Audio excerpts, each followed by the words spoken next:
How you feeling, my brother? Feeling good, man. Feeling good. How you feeling? You know, as I always say, another day, another dollar.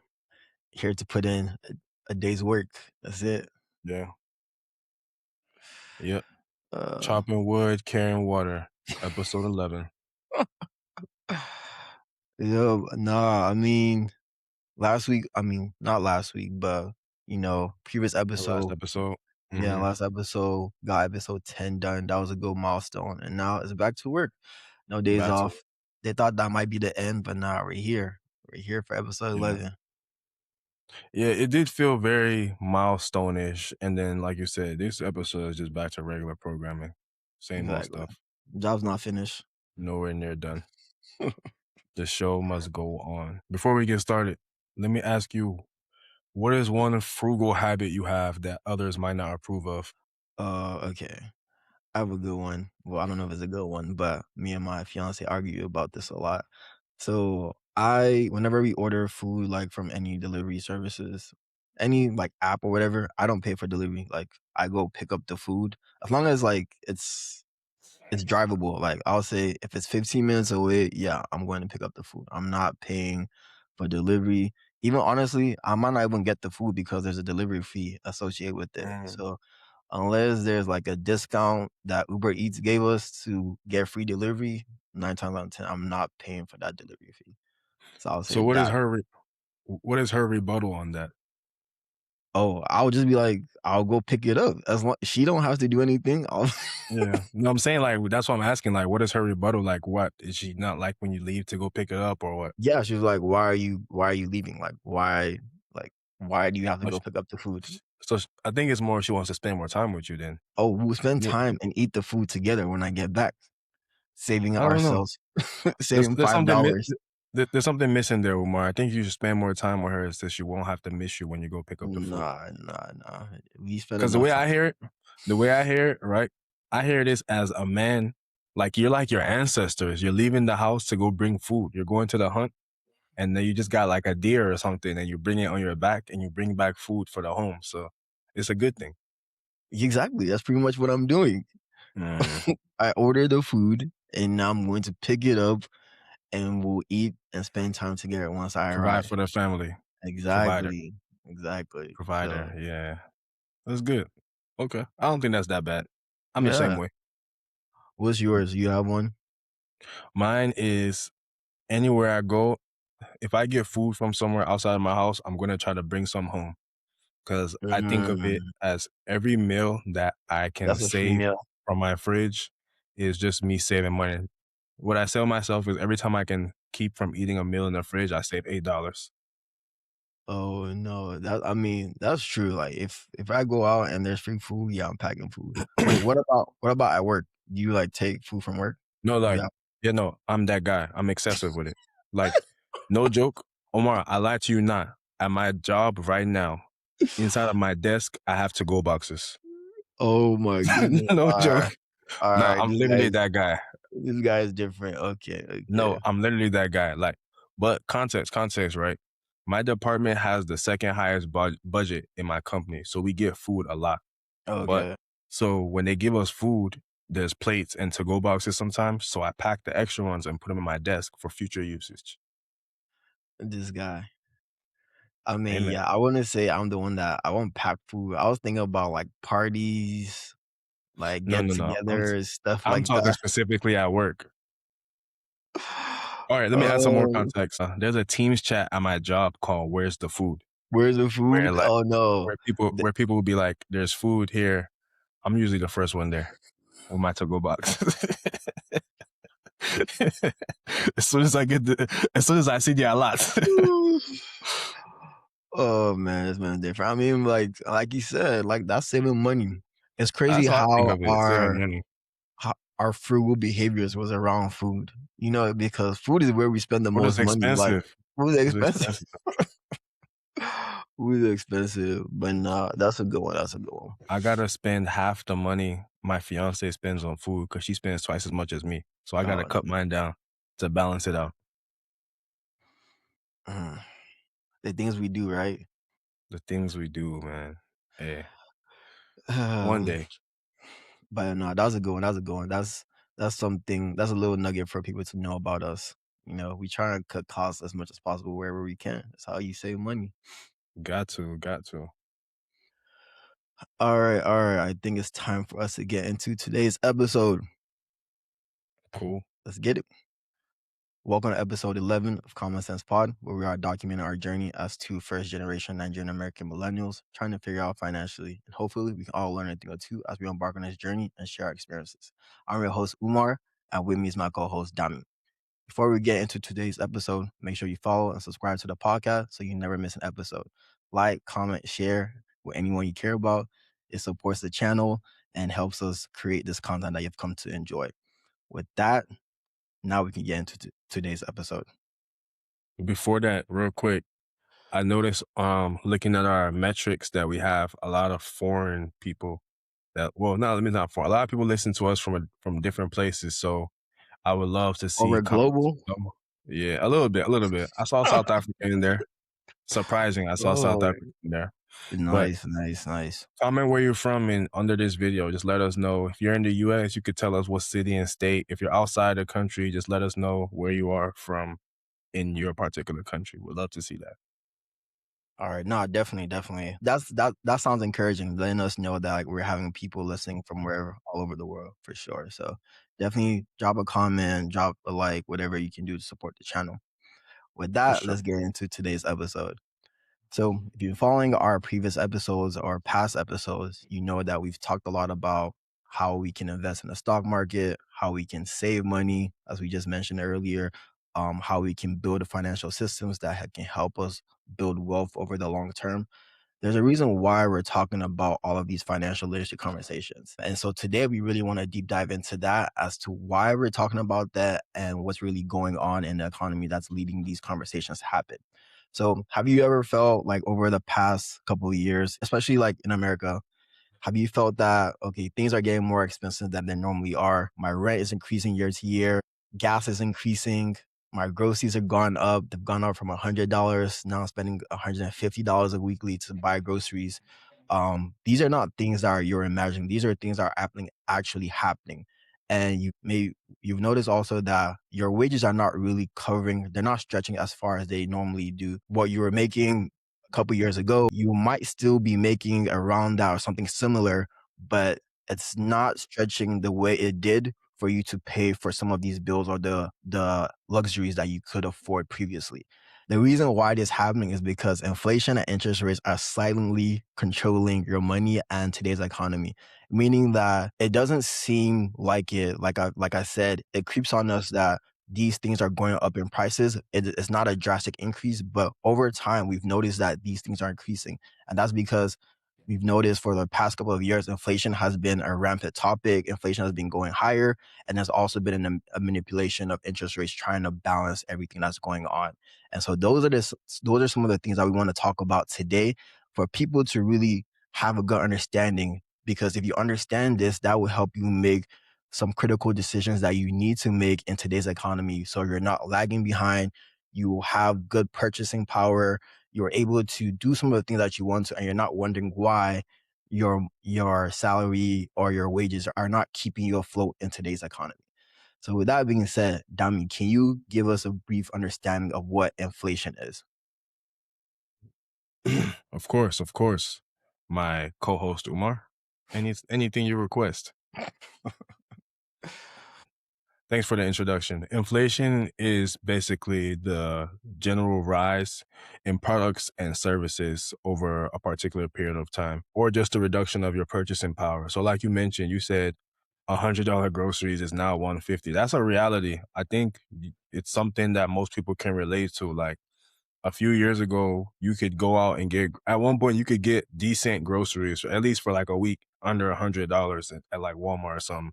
Yeah. Now it's like if you go to Walmart and spend $100, you might walk out with like 5 things legit. It's it's Mhm. it's crazy out here, and then that's because of inflation. The price might be the same on a product, but now the product is smaller, so your purchasing But power yeah, is less. the quality is not Yeah, as good. yeah. Or the Mhm. quality is not. That's another thing. That's the one they don't talk about, is reducing of the quality of how things are quality made, product. or things are being made cheaper and you don't know it and you're still buying the same thing, think it's the same thing. It's inflation. So Yeah, whether you're paying more, you're getting less, or getting a lower standard of a product, this all as a result of inflation. I think back to when I was a kid, like I used to spend quarters at the ice cream truck, or I used to ask my parents to give me $1. My parents might give me, my brother, my sibling $2 to go split, to go to buy something from the ice cream truck, which is crazy, but like we'll figure it out. But nowadays, if you give a kid $1, like they're gonna be looking at you like, what do I do like, with what am this? I gonna do with this? Nah, Yeah, fact. Or, but like, going back to, like, I don't know, I'm pretty sure we have some Nigerian listeners or people that grew up in Nigeria, so thinking about, like, when we were in secondary school, like, Dami and I, you could buy a gala for 50 naira. facts. Now You now buy to soda for 35, buy mineral 35 naira. 35 naira, like, you have a solid meal right there. But now if you go Facts. to Nigeria, one gala is 500 naira. Like, that's Crazy. insane. That's That's that's crazy. 10 times. That's 10 That's times what it crazy. used to That's be. 10 times from us when we graduated Mhm. high school. So, Yeah. nah, So yeah, that it's really just inflation. It's inflation. It affects you.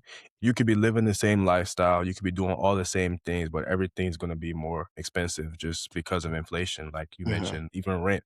Rent, as the person that lives in apartments, and I mean, both of you and I have been living in apartments for like 10 years now. Like you watch how rent rates change over the years. Like sometimes they come back down a little bit, but for the most part, rent increases every year, no matter where you are, what city you live in.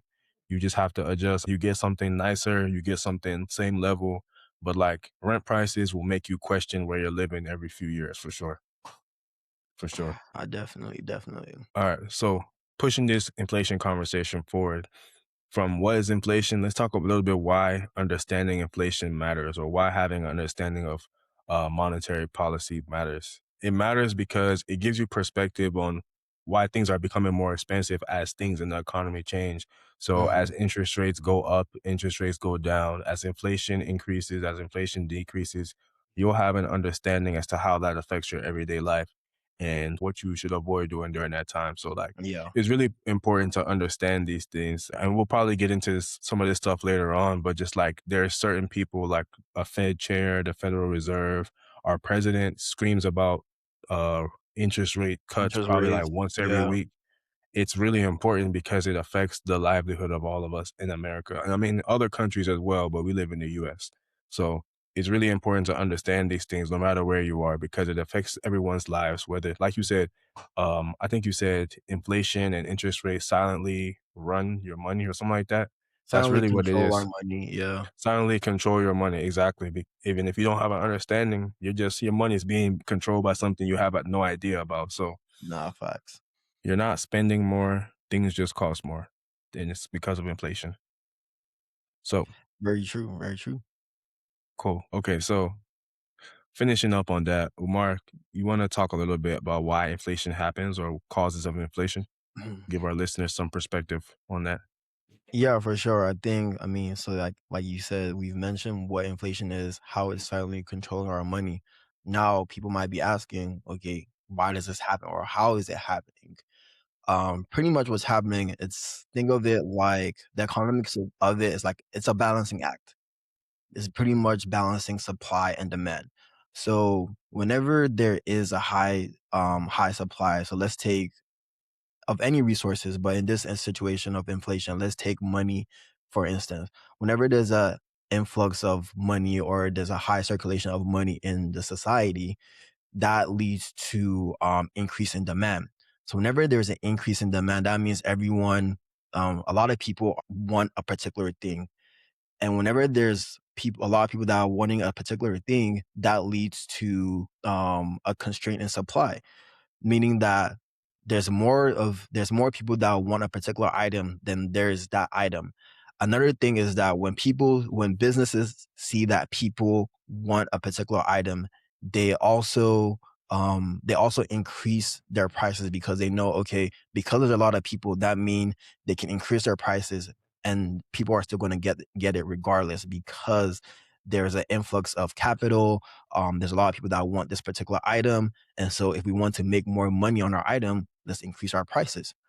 So with having more money in circulation leads to an increased demand that also leads to businesses increasing their prices. But at the same time, there's a constraint because we don't have a lot of these services to go around for everyone there. And so because of that constraint, what it is available, now they start increasing astronomically because they know that if no matter how much we increase this particular item, people are still going to get it because it's no longer readily available. And that's pretty much what inflation is. So to give my favorite analogy using cars or using auto loans, let's take, for example, a scenario where interest rates are low, people have excess money in society. It's not too expensive to get an auto loan, and so everyone is going to the dealership to get a vehicle because they can afford it now. The dealership sees this, and then they're like, "Okay, wait, hold up. There's a lot of people coming into the dealership, but we don't have enough cars to give all these individuals. Let's increase our prices." And so once they increase their prices, now that limits a certain population from getting vehicles. But the people that still want vehicles are going to pay whatever the prices the dealership increases their vehicles to. So let's say a used vehicle was averaging about 25,000. Now the dealership is going to be like, okay, maybe I can increase this to 35,000 because the people that really want these cars are going to get them, and they end up paying that 35,000. And so now the vehicle, nothing changed about the vehicle. It's the same vehicle that was averaging 25,000. The only thing is that there's an increase of demand for this vehicle, and now it's a 35,000. And so that increase in value, that's pretty much what inflation is. Cool. That was an in-depth explanation there. Hopefully we didn't lose you guys, but in case we did, let me try to let me try to explain that differently for you. So like what we're talking about here is inflation and how different factors can affect it. So think back to the pandemic 2020, right? What happened? There was a global pandemic. People were getting sick. And because of that, we were all quarantining in our homes. And what did that mean? It means that we were not outside of our homes. We were not outside spending money. And the economy was taking a hit for it because people are not out. Everybody was buying stuff on Amazon. Amazon was like the top dog, but your local Home Depot, your local Chipotle, all these places were suffering because people were not out spending money. So what did the government do in response to that? As the pandemic was lightening up, as people were allowed to step out of their homes again, they gave everyone a stimulus check. Notice how it was called a stimulus check. Why? Because they were using it to stimulate the economy. By giving everybody a little extra money, now you have more money to spend on things outside. Because the U.S. economy is capitalistic. It runs off of us being consumers. If we are no longer consumers, if we're not spending money, then America suffers for it. So they put a little they put a little stimulant into the economy by giving everyone these checks and giving A little, everyone money to spend. So what did everyone do? They went out and they spent this money. And what did you notice? Things got expensive. For example, during that time, they dropped interest rates overall. So what people were trying to get into homes, people were trying to get into cars because the cost of borrowing money is cheap. If you're trying to get a house and the interest rate is 2%, or if you're trying to get a car, like I know at that time you could get a new car with 0%, 0% interest 0% on it. down. So Yeah. like everybody's going to jump on that. So what does that now do? It has stimulated the economy. Everyone is buying stuff, but because of that high demand for everything, you go to the Gucci store, there was lines in front of designer stores at the malls, all this stuff. People were trying to buy homes and they were sending in blind offers because they just wanted the home and Mhm. their offers were getting kicked to the side because someone was bidding over them. This is what causes prices to go up because everyone has money and there's a high demand for the things that are available. And eventually, the amount of things that are available, the supply, becomes constrained, to use Umar's word. There's a supply constraint that happens, and there's less and less cars available. There's less and less homes available. As these things become less and less available, what happens? Now they become more sought after. Now the prices on them become a lot higher. So, and then it's like you mentioned, it's a balancing act. It gets to a point where eventually people realize, okay, this thing is too expensive for me. Now I'm not Yeah. buying this. And the government realizes that at that point too. They realize people are spending too much money. Things are too expensive. And that's how that balance really works. But that's really what happened during the whole pandemic thing. They used the stimulus checks to get people spending money. They dropped rates to get people borrowing, to get people buying homes, to get people buying cars. And that's how we're in this inflation thing that we're going through now because of the amount of spending that happened during that time. And that's why 2022 was such a different time because interest rates were increased to balance off of that. So Yeah. main thing to take away from this is like it's not usually just one thing. It's usually a combination. It's not just one thing that causes inflation to go up or that makes them increase or decrease interest rates. It's a combination of many things. So going back to what we said earlier, it's good to be aware and to have an understanding of these things. So I'll hand it over to my partner. No, I mean, that was a good analogy, like, using that whole timeline. Like you said, during the post-pandemic, the government infused capital into the economy, the stimulus to kick back the economy because people weren't spending money. And so now that we have an influx of money, now people are there's a high demand for certain things, but the demand is outweighing the supply. And so that causes the goods and services to increase their prices because people are going to pay for whatever services they wanted regardless and stuff. And so that difference from what an item normally costs to what it costs due to demand, that's what that inflation is. So that's pretty much how we would explain what inflation is. If you still don't understand it with this demand and supply, think of it like this. Think of it as there's a beautiful young lady from the middle of nowhere. She's the finest girl in her city. There is not a high supply of women who look like her where she's from. Because of that, there's a lot of guys demand that want her, that want to talk to her, that want to get her number. So eventually she decides to move to another city, let's say I should go to Miami. college. I should go to college. Exactly. Perfect. Not even that. She goes to college. Perfect example. She goes to college. You know what happens when she gets to that college campus? There's a high supply of women that look like her. So the demand for her attention now drops. This is game right here. Oh The my demand for her goodness. attention drops because there's a supply of other women that look similar, maybe even better than her. So simple supply and demand there. I do not approve of that message, but that is 100% accurate. Very accurate. It could be a guy too. It doesn't have to be a girl. I'm just using women, but it could be a guy too. No, true, true, true, true. No, that was a good one. So hopefully you understand what inflation is at this point in time. Another key concept that affects what's going on in the economy today is interest rates. So pretty much what interest rate is the cost of borrowing money. So have you ever gone to the dealership and you start negotiating how much the car costs and the dealer is telling you, okay, this is the interest rate that you're going to pay because of your credit score, because of your credit history, blah blah blah. That interest rate is pretty much what you're going to pay over time for borrowing this amount of money, and that's pretty much how you can explain interest rate. How much are you going to pay over time for borrowing money today? So the interest rate determines how expensive it is to use money you don't have today.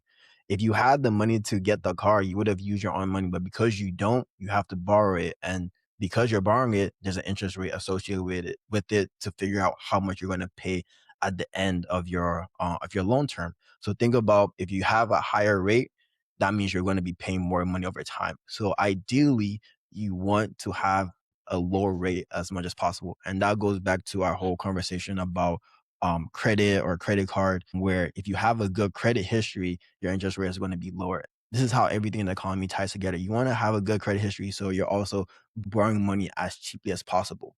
I mean, there's nothing really for me to add there. It's all a balancing act between interest rates, inflations, and monetary policy put forward Mhm. by our government. It's just at the end of the day, they're trying to keep a balance of things. It's not an easy thing. Anyone that tries to tell you it's easy doesn't know anything. It's not an easy thing at all. But it's how the world runs. It's how the United States runs. So, Dami, I guess my question to you is, how is the interest rate in our society determined, or who controls that? Cool. So we're gonna talk about my favorite person in the world right here. I think every episode at maybe let's You say probably at like least half name of our dropped him every episode. Not gonna lie, you name bro. dropped him every Nah, episode. for sure.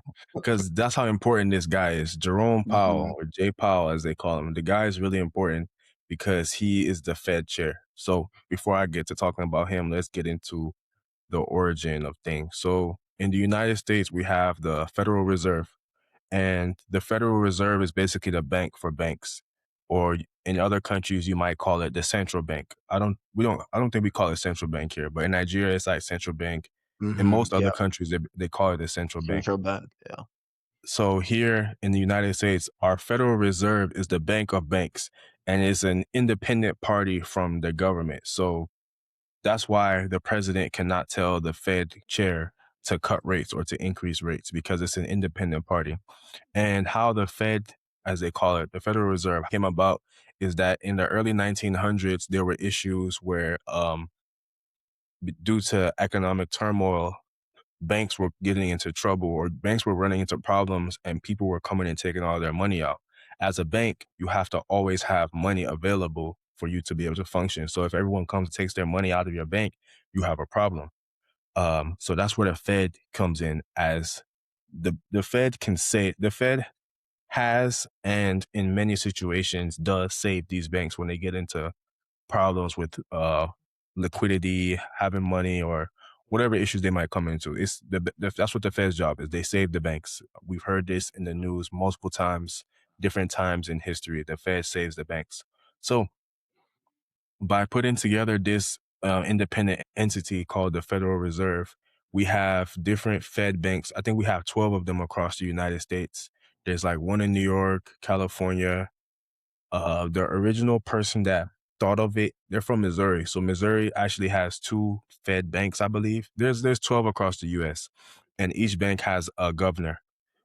I don't know how frequent it is. It's not every month, but it's more than 6 times a year. They have a meeting where they decide on interest rates to answer your question. Um, the Federal Open Market Committee is the FOMC. They're the ones that determine what your interest rates will be, whether they're going to drop, whether they're going to rise. And this committee, the FOMC, they have two things that they are responsible for controlling. They have a dual mandate, as they call it. The first one is price stability. They want to make sure they control inflation and try to keep it under or as close to 2% at all times. And the second one is maximizing employment. And with this one, they want to keep unemployment under 5% at all times.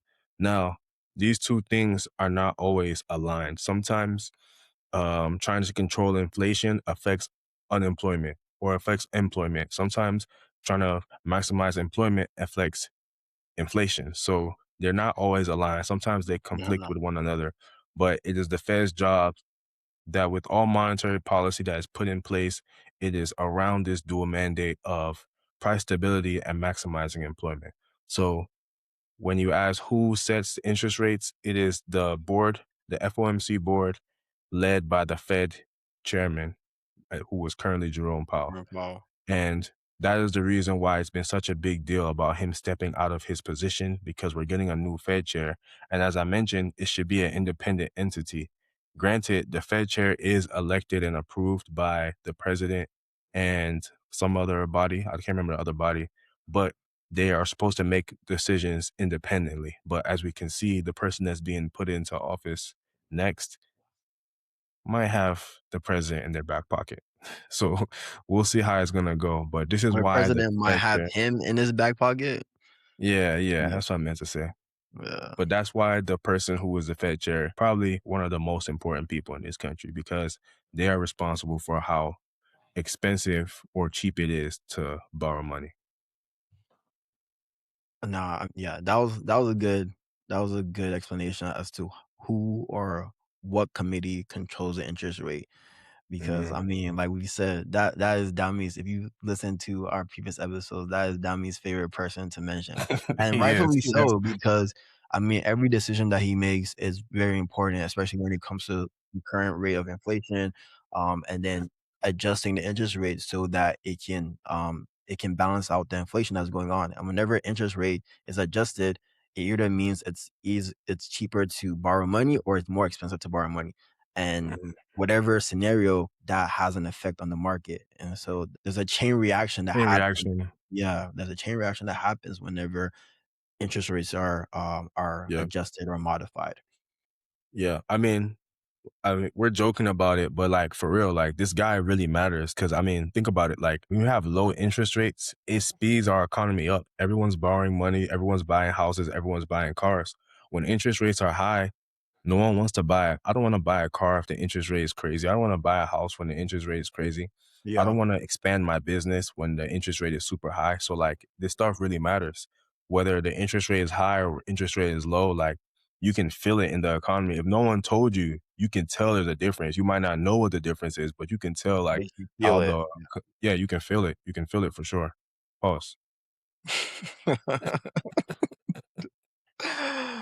Uh, but yeah, I mean, yeah, like Dami said, just to break it down. So like let's take like currently what's going on. So currently we're in a high interest rate economy, higher than previous years. So we can see that loans are more expensive, people are spending less in the economy, things feel more expensive to do, there's a high unemployment. These are all signs of high interest rates in the economy. But think back to COVID, like when COVID just happened, it was easier to go to the bank to, okay, get a business loan. You can get a, you can put, PPP. you can put, you can put $0 down to get a auto loan. Apartments were cheaper. Like it wasn't increasing as much. The economy was booming. Those are all Everyone was signs of hiring, exactly. Everybody was hiring. Remember, if you had a tech job, you were the it guy, stuff like cashing that. out. Facts. Exactly. So those are all signs of like lower interest rates and higher interest rate scenario. And that's the real life impact. So it's good to know what the economy is at the point in time, so you know if it's the right thing to make some certain decisions. So I think this would be the right time to, we started showing some of our analysis, and one of the Mhm. analysis that we did want to show is the comparison of if you had gotten a vehicle in 2020 2021 with that interest rate to compare to what the interest rate looks now. Umar using his favorite example, if common sense fails, he'll start selling cars. Yo, it's so, I mean, because I feel like everybody gets a car at some point in time, so Nah, facts. it's easy Cars to are make actually sense. uh, a car as an asset is probably one of the most important decisions most people make because most people don't buy homes, but almost like you said, almost everyone buys them. Everybody, yeah, everyone's gonna buy a car, even Mhm. though it's one of the worst depreciating asset there is, but a Yeah, conversation for another day. So, all right, so Dami, let's give me some of the details that you want to look at loan one. So I think we can just use an average value of used cars today. I'll say an average value of used cars, believe it or not, is around 30, 35, 35,000. 40. Yeah, I say 40. 35,000. Leave it at 40? I say 40 All right, 40,000. Put because that there. cars really are not cheap no more at all. Nah, facts, facts. All right, okay. How much are we putting down? How much are you putting down, Dami? Me, I'm gonna try to put down like 26. I don't like Carlos, Ooh. but I'll the say average on person probably put average down 10%. 10, yeah, 10%. Okay, The yeah, average person probably put down like 10%. Me, for I try to put down as much as possible. all right, 4,000. All right. Loan terms, I'll say average around 60 months. That's 5 years, right? 60. Yeah, 60 is average, yeah. All right, cool, cool, cool. And then so this is the post-COVID scenario. And so interest loans, so I looked at it recently. Average interest loan around then was about 3.5%. So we put 3.5% here. It's changing. All right, so if I put 3% here, all right, okay. 3.5. All right, so just looking at loan one details, we can see that this will be the okay, we can see the monthly payment will be around 650, and then the total interest you pay over the lifetime of the loan will be 3,300, around that. Not too crazy. So if you're borrowing 40,000 over, if you're borrowing 40,000 today, that means you're going to pay in 5 years, you're going to end up paying about 43,000. All right. So for loan two scenario, this is where we're going to look at what it looks like today to get the same vehicle. So same scenario, we're putting 4,000 down. We're doing the same lease term of 60 60. months, which is Mhm. 5 years. But now the average interest rate to get a vehicle, especially if you don't have, if your credit is not A1, is around like 8.5%, almost 9%. All right, Yeah. let's look at that. So now your monthly payment is going to be around $740. That's almost $100 more from Mhm. what it would if you have a lower interest rate. And then over the lifetime of the loan, you're paying $8,300 towards the total principal. So if you're borrowing 40,000 today, you're going to end up paying almost 50,000 just to borrow that money today when you finish paying off this vehicle. And that's just by manipulating the interest rates. So going from 3.5 to 8.5, it might not seem a lot, but that's over the lifetime of the loan. That's It's 5 that's years. 5,000. That's 5,000 more.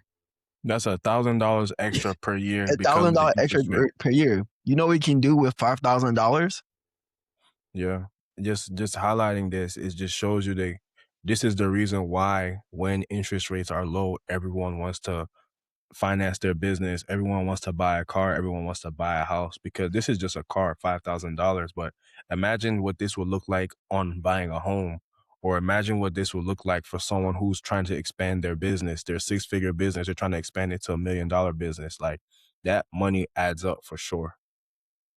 Yeah, yeah, and it goes back to us feeling more constrained when it comes to our salary because for one, our wages are not increasing by 5% year to year.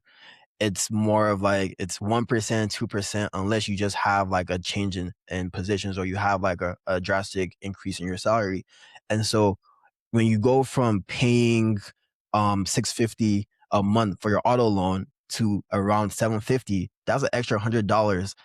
You're not Yeah. making an extra $100 monthly on your salary. So you're obviously going to feel that as a harder constraint on your salary, and you're not able to do some of the things you can do, or you're not able to save as much as you can because Hmm. things are more expensive. Yeah. And that's just on the car. You're gonna That's on feel the it in car. everyday Yep. society as well. So like your Yep. groceries a little bit more. Everything is up a little bit more. So that $100 just from the car could be like 350 across everything. I mean, some people might say 350 is not a lot. I think 350 is a decent amount of money more to be spending for the same stuff I was getting for cheaper before. Yeah. So I mean, that's how it affects us in life. Every generation talks about how the generation before them had it easier or had it harder or whatever, but like nowadays we are living very much different than the generations before us. Us millennials, Gen Z, and I always forget them people after Gen Z. Are these at Gen Alpha? Gen Alpha, yeah, Gen Gen Alpha. Alpha. So they're still young, but they're gonna grow up and kind of go through some of the things that we're seeing now. So like Yeah. it's harder to save. It's harder to save money nowadays. It's just what it is because of inflation. Um home ownership does not feel as attainable as it once was. Like back in the days, like interest rates were actually a lot higher, but home prices were so much cheaper. So like even though the rate was high, you weren't financing that much money. Now it's like you're trying to get into a $400,000 house. Like paying for that is not something people think about. The average first time homeowner age has gone up considerably. I think the age is like 41 now. Like that's kind of crazy to say Yeah. that people like used to buy homes in their 20s like it was nothing. Um, Building wealth feels impossible for most. Most people can't even stay on top of their bills, not to now talk about like building like wealth and think about retirement. We talked about in one of our previous episodes about how people that are returning back to work because their retirement money is not sufficient. And then just like debt, everyone has debt nowadays. Consumer debt is so common between credit cards, car loans, and just like what is these things called? Payday loans. Of I don't mention the Buy company now, names, pay but like later. exactly all Buy that now, stuff pay is later, like yeah. it makes you feel like you have way less money, and you can't really blame people because people are just doing what's available to them so they Mhm. can continue to do the things that they once did. But they're not able to do these things that they once did. So they're using their credit cards, they're using the buy now, pay later. So it's unfortunate, but yeah, these are just some of the negatives that we're seeing in our lives now that are changing. Just like some other things that like some other things that have changed in the way we're living versus those times is like now having a side hustle or investing is mandatory. Like you can't You don't just have be a living off of choice. your salary. Nah, for real. You You don't can't have just a be living choice. off of your salary and thinking that it's going to be sufficient for you. You have to do some type of hustle or you have to be investing into the market. You have to be Mhm. investing your money. You got to have your own business or something that you're doing on the side. It's just the reality of it. You got to be creative too. Like we mentioned earlier in the episode some frugal habits that we have, but like that's us being creative. I told you my number every time I save a meal in my head, that's $8 saved. And like it's a joke, but I'm serious Mhm. because Mhm. I realized that like I consume a lot of food. It just is what it is. But like if I can remove 3 meals from my A week from or something, a week, yeah. 3 meals a week that I'm not eating, that means in a month, that's 12 meals. I probably eat like 12 meals a week, maybe not, but that's like a week of saved food. That's just how I Yeah. think about it. It might sound asinine to others, but it makes a lot of sense to me. And I've actually seen the result of when I do that more. It's just how we're living. Another major change is like you see people of lower incomes have to work multiple jobs. It's so unfortunate that people cannot live off of One 30K, income, yeah. 40K, 50K, like those type of jobs. People are not able to self sustain themselves off of those type of jobs. So we're seeing people who are working multiple jobs. Never has there been a time where we're thinking like multiple jobs means you're rich. No, multiple jobs means that you need more money. You're having to work more to make more money because one income is not sufficient for you. And it's really unfortunate. And then I think the biggest one, and you and I can relate to this, is like people are waiting longer to make major life decisions that have financial implications. So what am I saying by that? People are waiting longer to get married. People are waiting longer to have kids. People are waiting longer to buy homes because the long-term impact of these things are something speaking for myself, that I may not be ready for in the moment because that impact is a lot more than what it once was. Mm, Raising a kid is so much more expensive than what it once was. Buying a home is so much more expensive than what it once was. You have to really be prepared for it before you can do it, which is why financial literacy is needed so much for people to feel like they're above water. You got to understand the debt you have. You got to understand your money coming in.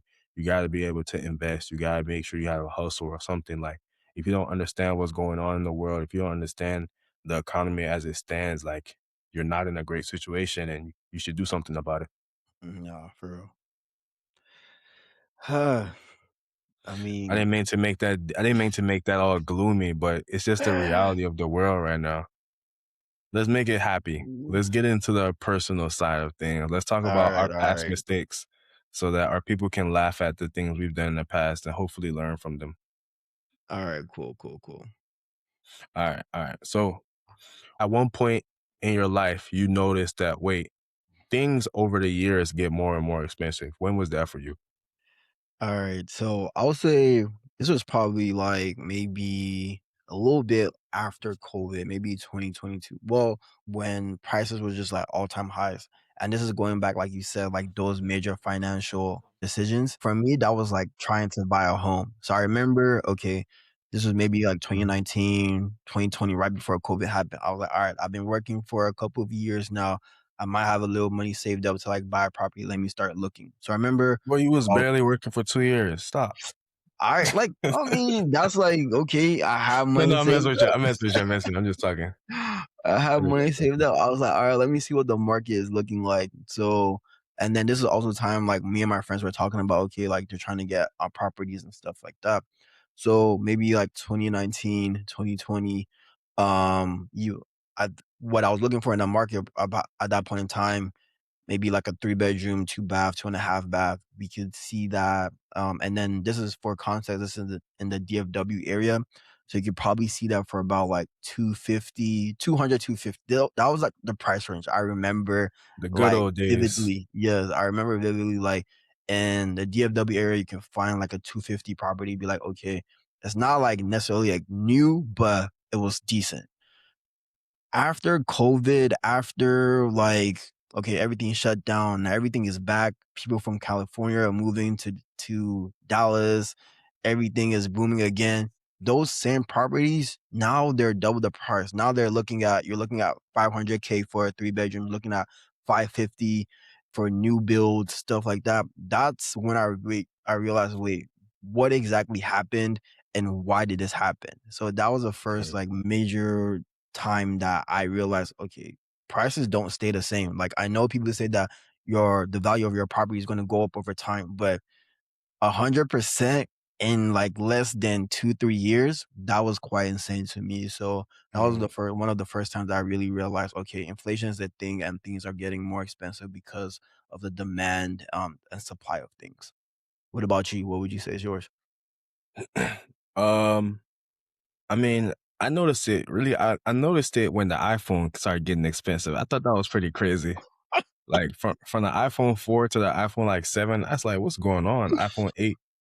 But I was still in college when the iPhone 8 came out. So like, you don't really put those things really into your mind. But for me, I say it's the same time as you. Like 2022, I moved to Houston in 2021, and 2022, like, you mentioned like the housing market, the interest rates were super low. So I was looking at homes at that time too. Um, and I realized, oh, yeah, I'm probably not ready for it. But because of that, I had began watching it more and more and more. And we have mutual friends who bought homes during that time. And I Uh, remember them telling me like, my home value went up like 30K, 40K. And I was like, what the heck? Like just because of this. And that's when I started to pay attention to interest yeah. rates and home prices more and more. Um, and during that same time too, like when the interest rates were getting back up, like the economy was getting really tough, things were getting tight. Gas prices, that was another one. Gas Oh prices yeah, were that was a insane big back one. then. Yes. Gas Gas prices prices were was insane back then. I was like, dang, I don't even feel like driving like right now. It was no, we're crazy. having California prices in Texas. Nah, for real. Like $4 gas in Texas is crazy. When I first moved to Texas, gas was like 190. Mm. Legit. The good old days. Yeah, that's not happening anymore. Those Nah, days are it's not. gone. Those days are gone. We had it for a little bit last year, maybe, or earlier this year. It was 190 for a short period of time, like 199. Dallas don't get Houston prices. No, yeah, that's what I'm about to say. Like Houston is cheaper. Houston is Houston cheaper. is cheaper. I mean, yeah, these are just like the real life implications of what happens when there's inflation in the market. Like we just talked about. These were major decisions we could have made, but because of prices, because of Fear. inflation, because of interest rate, we weren't able to do that. So I feel like that's one of the things we first noticed that things were getting expensive. They're not the same as they used to be. All right, okay. My next question to you: how would you say noticing this change your financial behavior, and what impact has that had on your lifestyle, if any? For me, um, I go back to like talking about when I was saying gas prices were super high back then. I'm not gonna lie, it was very humbling to be contemplating putting gas into my car.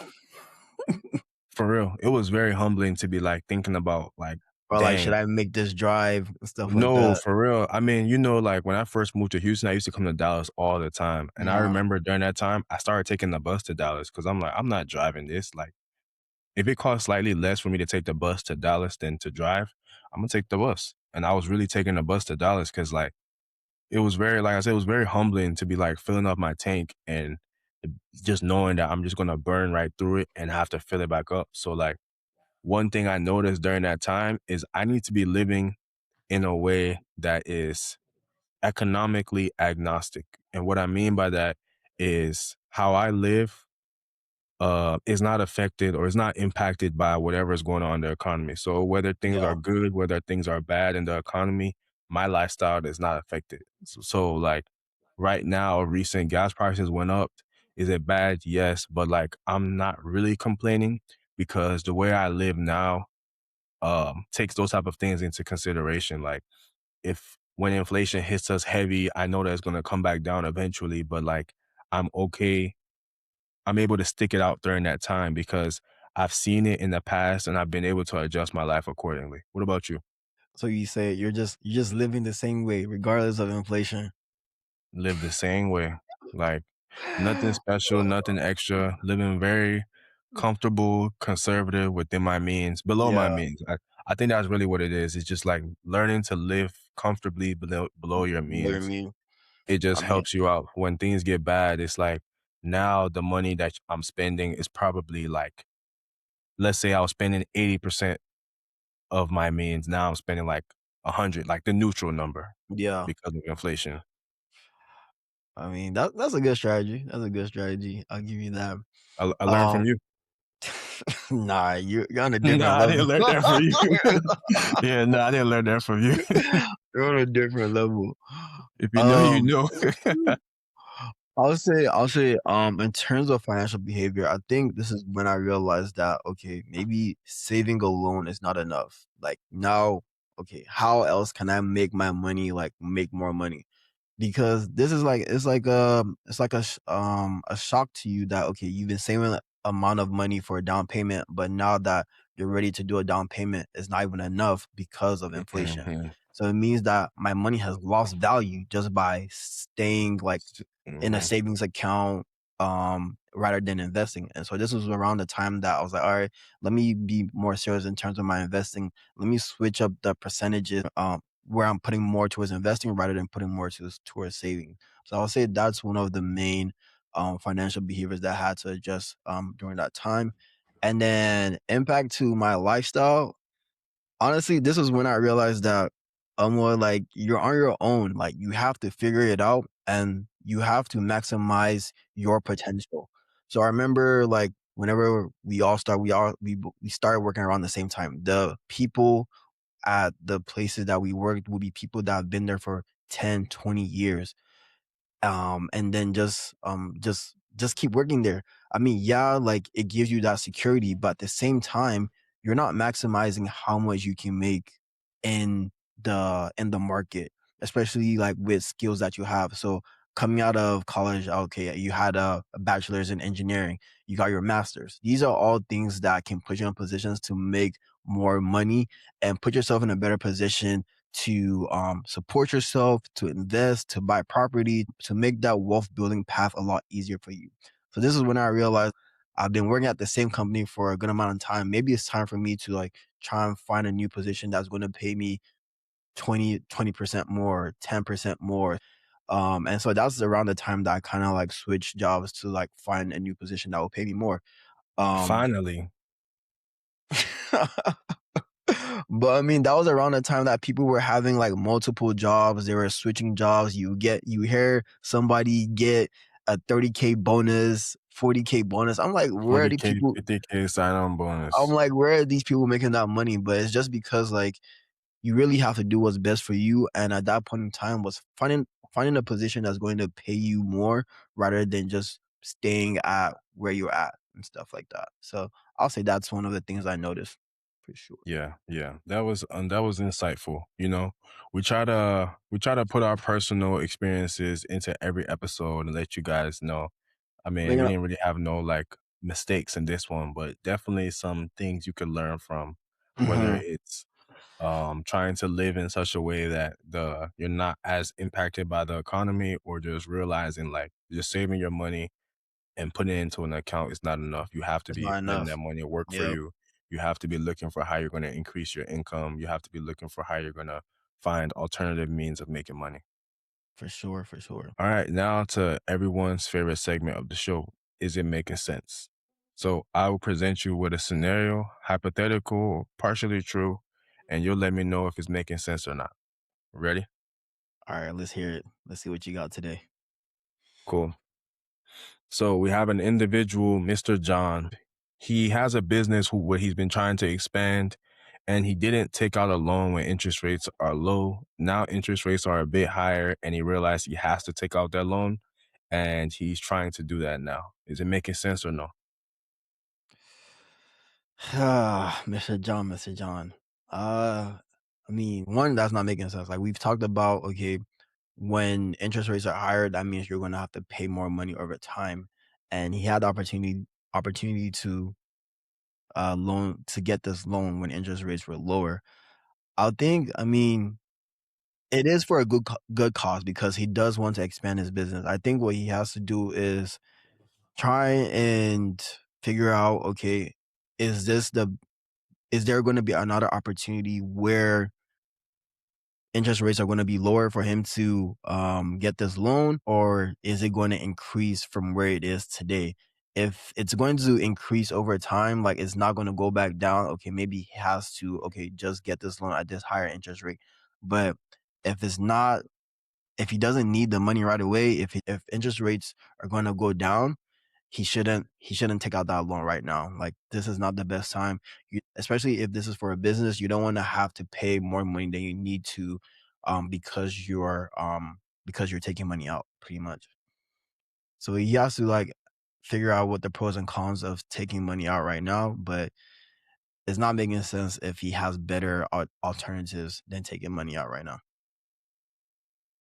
Yeah, I think it's a case by case scenario. Yeah. And why I say that is because it depends on why he's expanding his business. So, is he expanding his business because he can't meet up with demand? Like he's being swarmed every Mm, day. He has customers. He has a line wherever his business is. He has so many customers he can't keep up with. If so that's the you have to case, then expand. Yeah. yeah, if that's the case, I kind of understand it. You know, you kind of have to expand at that point. Um, or is it a situation where he's just trying to make his business larger? He's trying to accommodate for more people.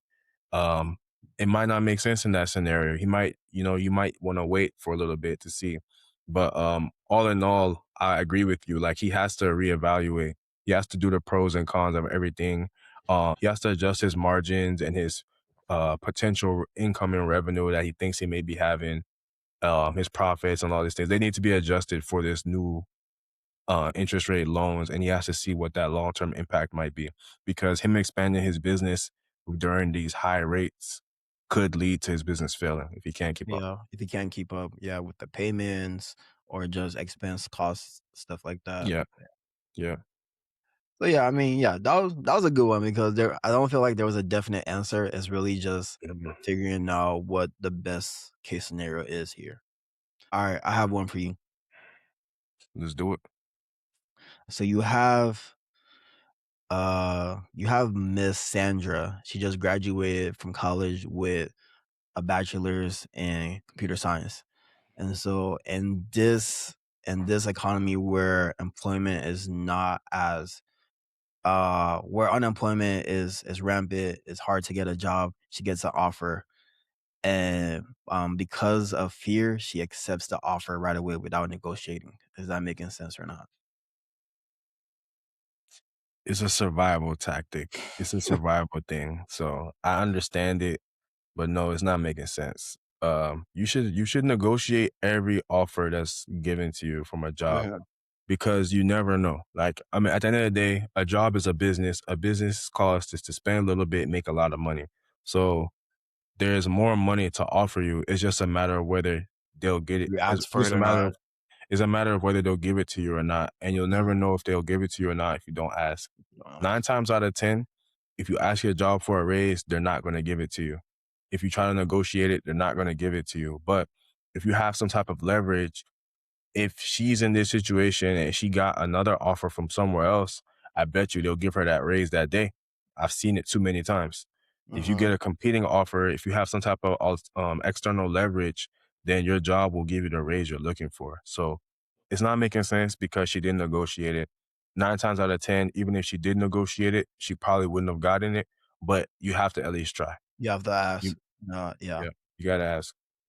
I mean, yeah, I think that's one thing that's important for people to realize that, like you said, you're not gonna know if you can get it or not unless you ask. And there's no harm in asking. Like, yeah, like, okay, you're happy, you're excited you got the job, but there's always a range of how much there's always a range for salary expectations for a Yeah. position.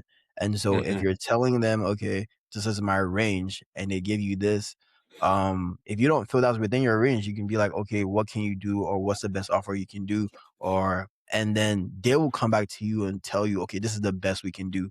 but you've given them that range to tell them like what you're comfortable with. If you're just accepting the offer, one, okay, let's say you accept the offer, but then you realize they lowball you. Now you can't really do anything about that because Nothing you can do. you're stuck in that position with that salary.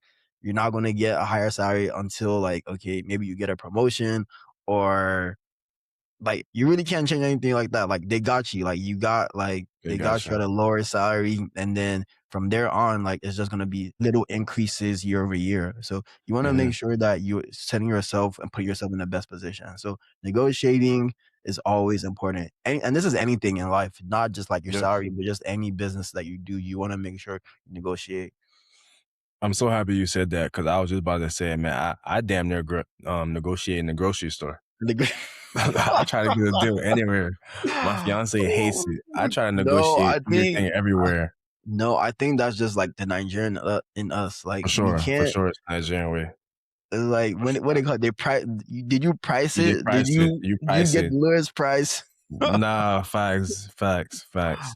It was For the definitely the salary Nigerian one, choice. the term I always use is I ask, what is the compensation band for this job? Yeah, yeah. Because sometimes it's a little bit more than salary. Sometimes it's compensation package as a whole, and salary is That just comes one with thing. it. So Mm-hmm. yeah, so that's how I always ask. But like you said, as a Nigerian, I gotta price everything. Nah, facts, facts, facts. All right, that was a good one. Yeah, That was a good one.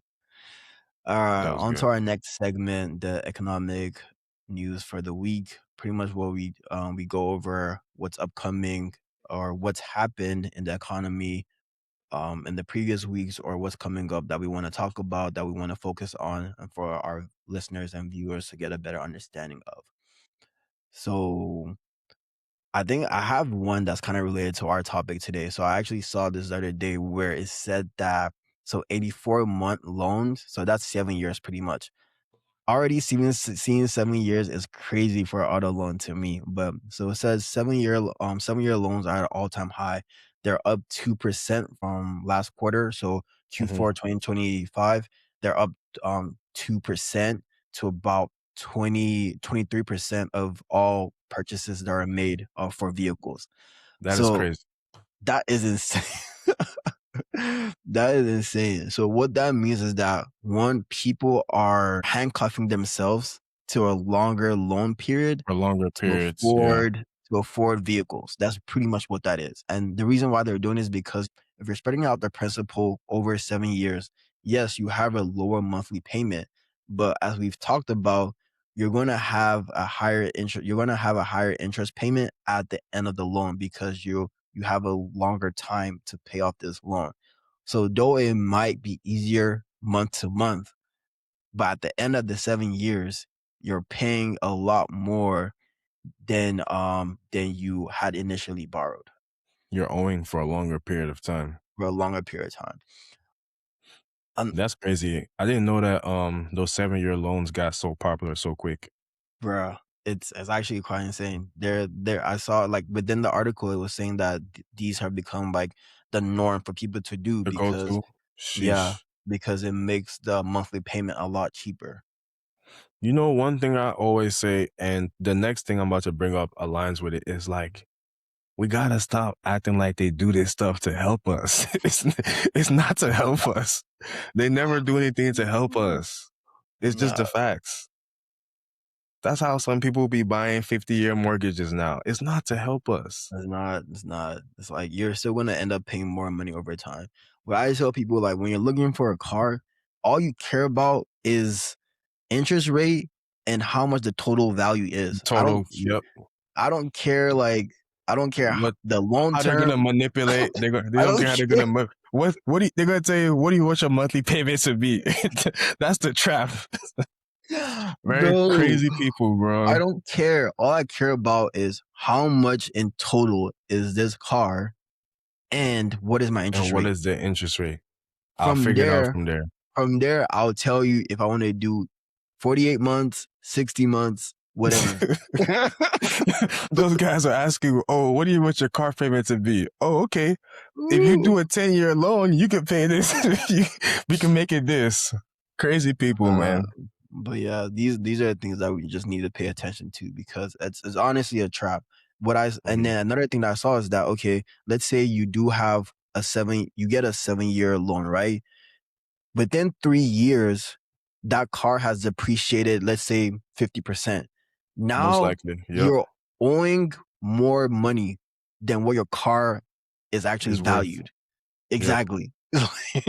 If you don't have gap insurance and you get into an accident at that point, Oh, you owe you're money. cooked. You owe money. But You yeah, owe money. but yeah, that was interesting, man. So, but yeah, that was something I saw that was related to what we just talked about. So I decided to bring that up. What Crazy. else? What else? Cool. What else do you have for us? Pattern day trade restrictions are removed. I don't know if you saw that one. What's that? All right, cool. Thank you for asking. So traditionally, the way options accounts work, right? They'll tell you that you can't make more than 4 day trades in like the span of 3 business days or something like that. I'm pretty sure Yeah, you've yeah, seen yeah, that. yeah. Yeah. Unless your account has a Have balance of money. more than 25,000. Yeah. If you have more than 25,000, you can do that. But if your account is less than 25,000, when you make a trade, you can't make more than 4 day trades within the span of 3 business days. Or They if you flag you. do, they'll flag you a pattern day trader. Or if Yeah. you are able to do that, it's because you have a cash account. And a cash account means that once you trade for that day, that money is not available to the next day. Okay. So like if I have a $10,000 account and I make a trade for 5,000, I only have 5,000 left for the next day. Heard that. Whereas with in a margin account, you can use your money as much as possible, but you can only make 4 day trades in 3 days. So those two things are two mechanisms that somewhat protect us. What they've done now is they removed the pattern day trade restrictions.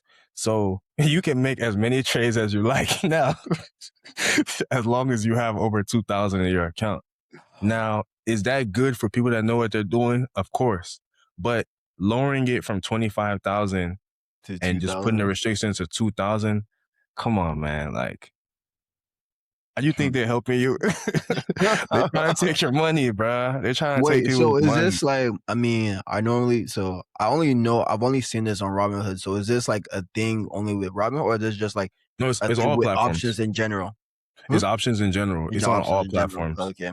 Yeah, Okay. it's on all platforms. So wherever you're trading, that pattern day trade rule was a thing. It's still a thing. I think they're gonna do it in the summer.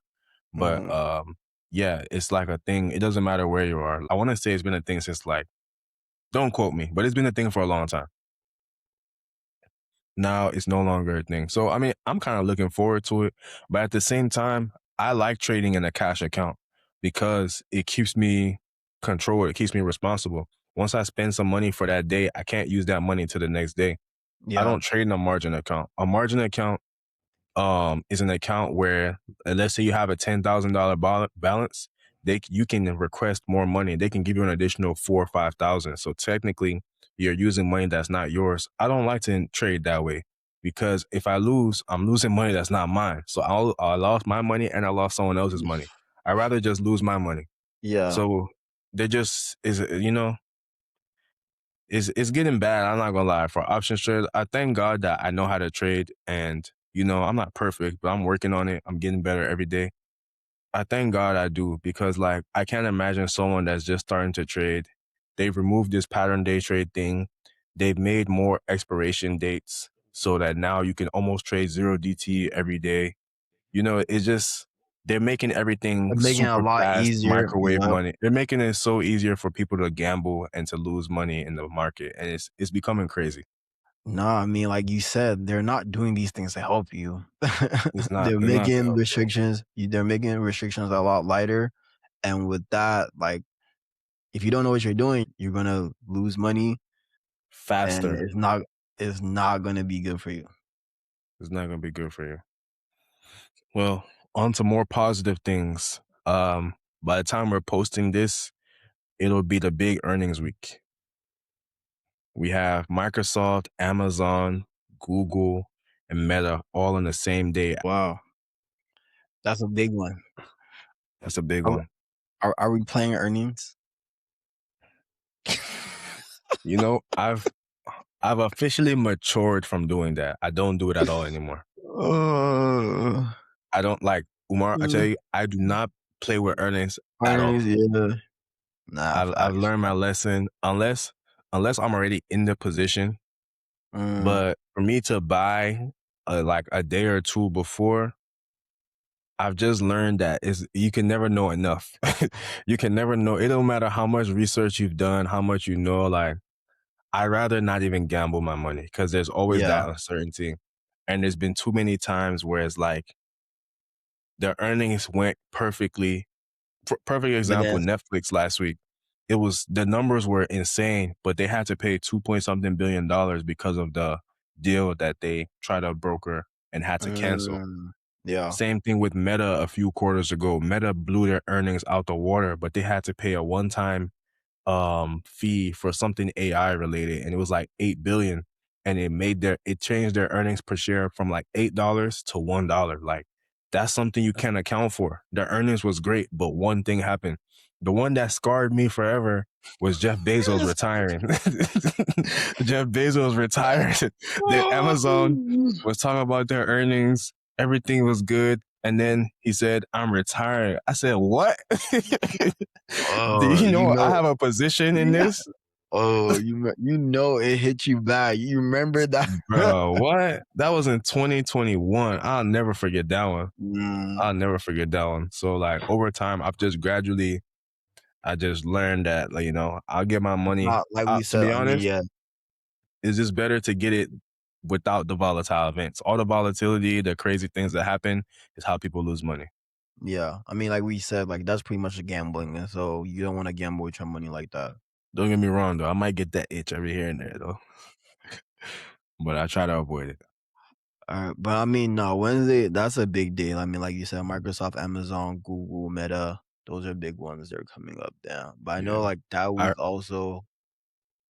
Oh, go ahead. I was gonna say I really like how they do them all at the same time because like it's just like we're gonna feel it in the market. Like Mhm. the likelihood of all of them failing is very unlikely. Like one of them might have a bad earnings, but majority of the other three are probably gonna do good. So it's just gonna make the market skyrocket for the most part, or Yeah, and I they're mean, all and I gonna feel go like down. that will give us a direction as to where the market is being like, Hmm. especially when like these are like the major tech companies. These are like the Max 7, and so if Yeah, these have good earnings, all right, maybe where the market's gonna be respond positively. So yeah, yeah, and then I think on Thursday, Apple has their earnings. Eli Lilly has it like the next day hmm, also. So yeah, those are yeah, some companies to pay attention to as well. yeah. These earnings should be. I'm expecting good earnings this quarter for the most part. I don't think nothing crazy has really gone on with a lot of these companies. The economy has had their stocks going down, but as far as like their companies, I think it's just business as usual. And there are a lot of them are expecting what is the word? Return, I guess tariff money return. Mhm. So it's just they're receiving money back. I don't know when they're receiving it, but I'm pretty sure they'll do well for their companies because it's a lot of money. So I think earnings season should be good, specifically for in my opinion, I think Meta is going to have a really good quarter, and I feel like Google's going to have a good quarter as well. Google, yeah, Google for sure has been having a good one. Yeah, but we'll see. Amazon has been a sleeper for a while, so I'm Amazon, curious to see what's Amazon going. Amazon is like Amazon is a company that I've realized that like the reason why I'm not the biggest fan of it is because it's like a slow mover, but Mm, it's a consistent mover. consistent for sure, It's a for sure. consistent mover, and I realized that recently, like every few months, like I'll mess with it and I'll leave it alone. But I usually come back to it because like when Amazon moves, it moves. But then like similar to like Apple, it falls asleep for some time. It will not move for some time and then it comes back and it just consistently is moving. I think Amazon's approaching all-time highs right now. We'll see. All right, that's good. I mean, I think those are the main things that are coming up, just like earnings, nothing too crazy besides our our president saying stuff, but nothing too much in the Iran is market. still going on. We'll see how it goes. They said Yep. the strait is open again. They say it's closed. At this point, we don't even know. We don't know. Uh, Cool. Well, thank you guys for joining us for today's episode 11, talking about the economy, understanding economic concepts, specifically inflation and interest rates, and also understanding why your wages aren't keeping up. So, few takeaways from this episode is inflation reduces your purchasing power. So, you got to make sure your money is working for you. It affects everything from loans to spending to investing to even how much you're saving. yeah.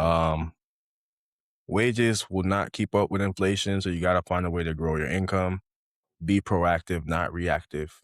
So make sure you're understanding inflation, you respect interest rates, and you invest consistently. That's what I have for you. Anything for the people? No, I mean, those are the main takeaways. Like we said, you have to make your money work for you some way because you're losing money if it's just sitting in a savings account, if it's just sitting and not doing anything. Inflation is silently killing those stagnant capital that you have. So make sure you're making Mhm. it work for you. But we said I feel like this was a good episode for people to understand what's actually going on within the economy, to pretty much to better understand inflation, to better understand interest rates and how this has an effect on their finances. So I think you did a good job explaining that. I'll give you your props. We did a good job. All right, we did a good job. True, true, true, true. Common sense did a good. Give it right here, brother. This Come guy. on. Come on. Um, but all Cool. right, I think that's all that we have. Great, great. So if you made it here, you're blessed. Thank you very much. We appreciate the support. And as always, thank you for watching another episode of Common Sense where we're trying to make sense of our sense. Thank you, thank you. Blessed, as Umar always says. And we're out.